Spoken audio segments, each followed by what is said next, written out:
All right, hello, and my name is John Michael Collins. Thanks for tuning in to this week's episode. Before we get started, the music you just heard is fun, it's upbeat, and in a way kind of depicts me. I would like to thank and give a very special shout out to my friends Marino and Noah Correa, who provided the music for this project. They're part of a company called Cinema Sonic, which is a company dedicated to providing quality audio and visual works for your next project. They're planning on opening a new studio in the Seattle area, catering to professional-level podcast production. If you would like to learn more, visit their website at cinema-sonic.com. Cinema as in a movie cinema, -sonic as in supersonic.com. This is super exciting just getting to do this. I've done things in the past that have a sense of purpose, but maybe it's like this just time of quarantine that makes a sense of purpose feel more better, more important.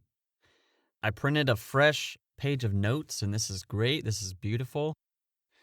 This podcast is a personal and therapeutic tool that I call a vocal diary. It's just a space for me to process my thoughts, exploring stories, and just posting them if anyone's interested in listening. If nobody's interested in listening, that's perfectly okay. If you don't want to listen, you're missing out on cool stories. To be quite frank, maybe it's just me who thinks they're cool. I can explain it to you, but I can't make you understand the stories, which is kind of the downfall. Episodes 1 and 2, in only those 2 episodes, I give you a chronological synopsis of kind of how I got to where I am right now. I mean, there's some things that I haven't included, but I'm still figuring those things out. Max episode time is 20 minutes. I'm going to do everything I can to not stray from that. Let's jump right into our next topic. To when I realized my support system was scattered. I have this year as 2017 and my age being 24, so 3 years ago. I had just moved from northern Colorado to Minnesota. I felt completely alone. My roommates went to work and then they came home and we didn't really talk. Minnesota in itself was just like a lonely 3 months of my life. Kind of depressing. We all have those times we just don't want to think about. They're kind of touchy subjects in a way. It was a bunch of huge amounts of transition. I say 2017 because the whole Minnesota thing. But in all honesty, since that point, I've been realizing more and more how scattered my support system is. And if you think of Jesus, his 12 closest friends were with him all the time. They were living in close community with him. And we don't really hear about him, FaceTiming his mom or, when he was walking on water, hey guys, check it out. I'm walking on water. He could have done something like that. I honestly don't know. Someday I'll figure it out, but ultimately it won't matter at that point. It's really hard when you move around a lot. I figured out that I had moved at least since the time I was born 20 times. That's where I started to think of my life as where I started referring to myself as a tree or like a plant. A tree is a plant. Is a tree a verb? Is a plant just being a tree? Is the act of being a tree? Anyway, I would often reference my emotional stability as a metaphor. Imagine you have a plant, and so many times you uproot that plant and move it into a new pot. It still has the same roots, but you're putting it in a new environment. It's hard for it to establish solid roots. In those roots come your support system, because the roots are what support the plant. The longer that a plant is in one place, it gets stronger, and that anchor of it becomes reinforced. It's been really hard trying to make friends. I know a lot of people, which is a huge blessing. A tiny fraction of those people are currently where I live. That's a habit I'm trying to break. We all have our habits from our childhood we're trying to break. My psychiatrist referred to this as like your childhood blueprint that's given to you from your parents.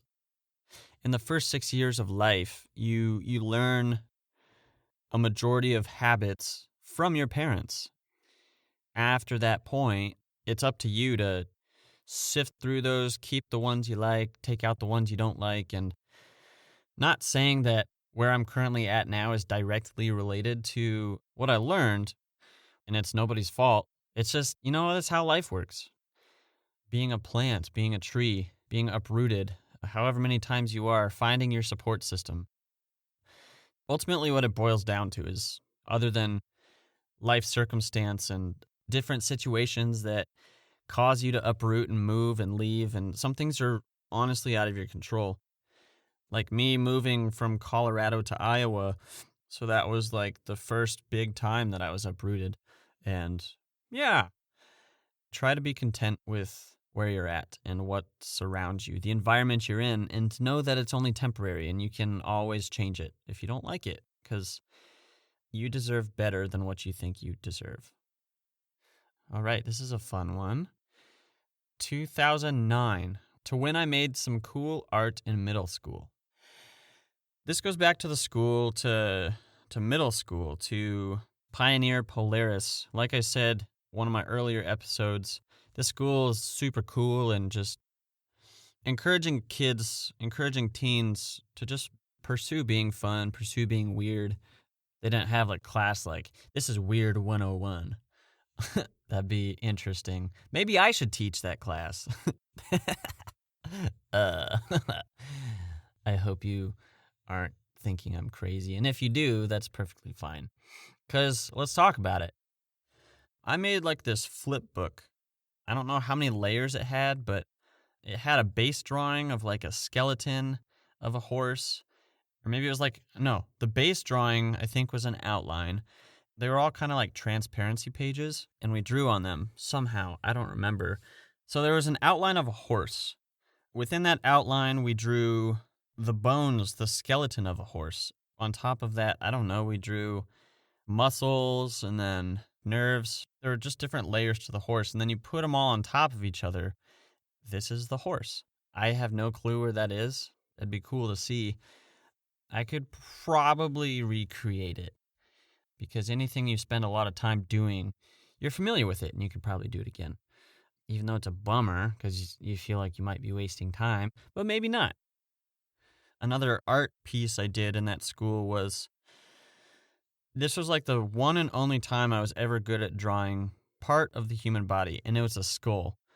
When I draw, I usually look up an image. I try not to trace it, because like my phone is super small if I want to draw it super big. I actually put on worship music and draw it. That's how it comes out pretty well for the most part. But during this project, I drew 2 human skulls. The human skulls were gray. I think I colored their eye sockets in black. The background was like blue. A portrait-oriented page. You have a skull on the bottom and a skull on the top. They're each facing the same direction. From each of their foreheads, you have like this beam of light or fire or something, and they're crossing. I think I colored them like orange and yellow, so I'm pretty sure it was fire. That would be pretty cool if I could shoot fire from my forehead while riding a horse. Oh my gosh, that'd be so cool. And then this last piece of artwork actually got featured in a furniture store. It was like a Halloween-themed bed, and so I don't know if like this was all the students. These were all made under the same teacher, by the way, and you know who you are, and I commend you for this. You're a super awesome human being. This bed that I made, we had this super giant piece of chipboard. People get chipboard and cardboard mixed up. Cardboard is the thing that it's like 2 layers and the squiggly like piece of paper in between that's glued to make it like, what do you call it? Structurally sound. And chipboard, unfold a cereal box and you just have that flat sheet. In the class, we had like a thicker piece of that. Oh my gosh, I made such a detailed blueprint of how this thing went together. I wish I could just like pull these things out of my brain and like have them right there without having to put any more work into making it a thing. Yeah, maybe someday. Once it was all put together, it was the base of the bed and the headboard. They were orange with these black dots. The bed, there was like a simple piece of black velvet laying over it. If I can design my own furniture someday, I'm definitely going to do this. And then I think it had pillows on it too. The pillows were like velvety pillows. Maybe they weren't, but someday that'd be cool because like then they could do different themes or just like your own favorite color scheme. This time of quarantine, I've taken away a handful of things and I'll take away more things once things, get better. As things get better, I'll take more things away. One thing I've taken away is hashtag feed your creativity. I personally believe we were all designed in the image of a creator. Whatever you believe, just think of creating something. Each one of us has a specific potential that we can express through creativity, our imagination, which is why as a child, you're always building something, coloring, whatever. And as you grow older, that's something unfortunately that gets lost. So I've been trying to kind of encourage people, hey, what's something that you used to do creatively that you don't do anymore? Usually when you create something, you're proud of it and it brings you joy. Like for me, spending lots and lots of hours talking and putting it all together to make it sound, I'm creating a story from a very disorganized story. Let's jump right into this next one. To when I learned how to protect an egg when it fell from a fire truck ladder. 2004. Really, all of elementary school, we did this. It was called the egg drop. It was a yearly tradition that the school did where you're given a raw egg using your creativity, your imagination. I think we had rules too, certain things that we couldn't use. But the goal was that when it was dropped from a fully extended fire truck ladder, upon hitting the ground, it would not break. And I think there were prizes to the best design, and I think we got stickers for even if our egg survived. It was just a cool little thing we did. There were years my egg broke, years it didn't break. I remember there being this one, like someone built this super big parachute to hold the egg that was like in like a bubble or something, and the fire truck would come into the playground area, this huge playground area, park, extend the ladder, and then in waves just take all of our drops up in this giant trash bag and like throw them one by one. And everyone would be like gathered around, which was super sweet, just to like see people together. And we would all watch it. People were like, "Oh, is that mine?" People would get all excited when they saw their drop and were anticipating whether or not it would break. All of them were dropped. The firefighters would pause and like on their way down to get another bag, however it worked. Everybody would go run in. Sometimes people like trampled over other people's eggs, which was super disappointing. That might have happened to me one year. Just be creative with your time. Find ways to be creative. And that school, encouraging kids to be creative. That's pretty cool. Looks like we got one more topic that we can talk about during this time. To when I joined Facebook and social media became a lifestyle choice. So my Facebook shows that I joined in 2007, 14 years ago. Hoorah! I'm sure, just like me, you have similar opinions on social media and how it affects who you are psychologically and how many friends you have, like the things that you post, trying to get likes from people. Okay, this is something that honestly does not make any sense to me. I see people post things. I get super creative sometimes with my social media. I'll be like, why did only 3 people like this? And then someone posts a picture of just themselves in the mirror, which, to be honest, that's probably cooler than my friend Riley. She's pretty cool, but I post about her a lot now, and I recently let go of trying to win approval from people because you won't always be able to make people feel how you want them to feel, and you have to be okay with that. Every year, at least the last 6 years, I say this every year that it feels like 6 years. Every year I give up social media for Lent. The season of Lent is just a period where you abstain from something in symbolism to times in the Bible where people abstained from things. And I'll give up coffee, I'll give up social media. It has definitely changed what we as a society prioritize as what's as important.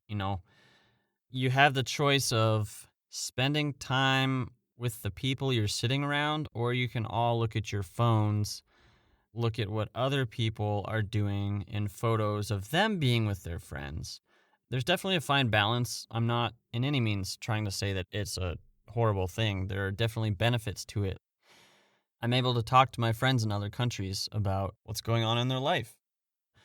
So I said it became a lifestyle choice.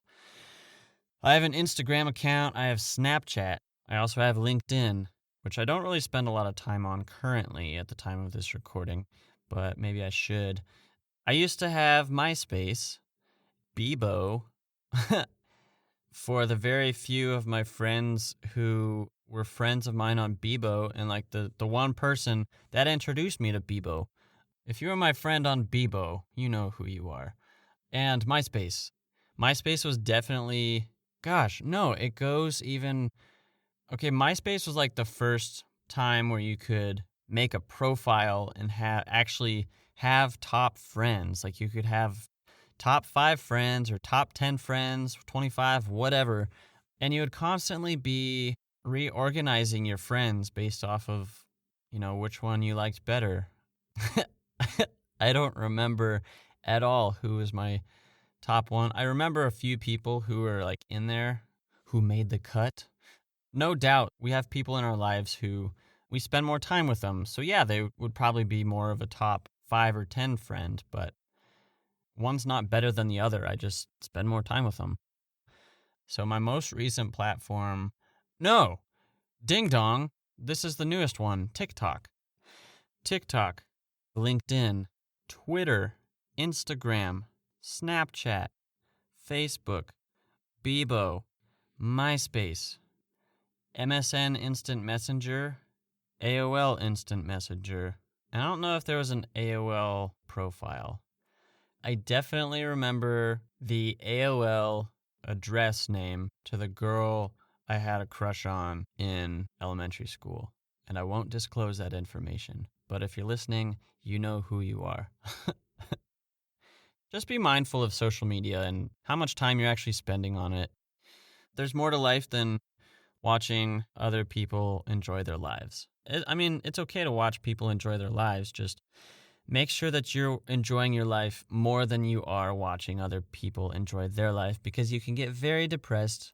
I believe it only takes half an hour of being on social media to start feeling that sink in. When I was little, I had a neighbor who, driving his RC car, when he decided to go inside and I left, he was like, "See you next time." So I really want to thank you from the deepest part of my heart for tuning into this episode. Please feel free to share this with your family and friends and anyone and everyone you know. And also, if you don't mind, head over to my website, which acts as my creative portfolio, johnmichaelcollins.com. Oh yeah, I'm a cowboy. Here I'm just talking and I'm right on my horse. Thanks for listening.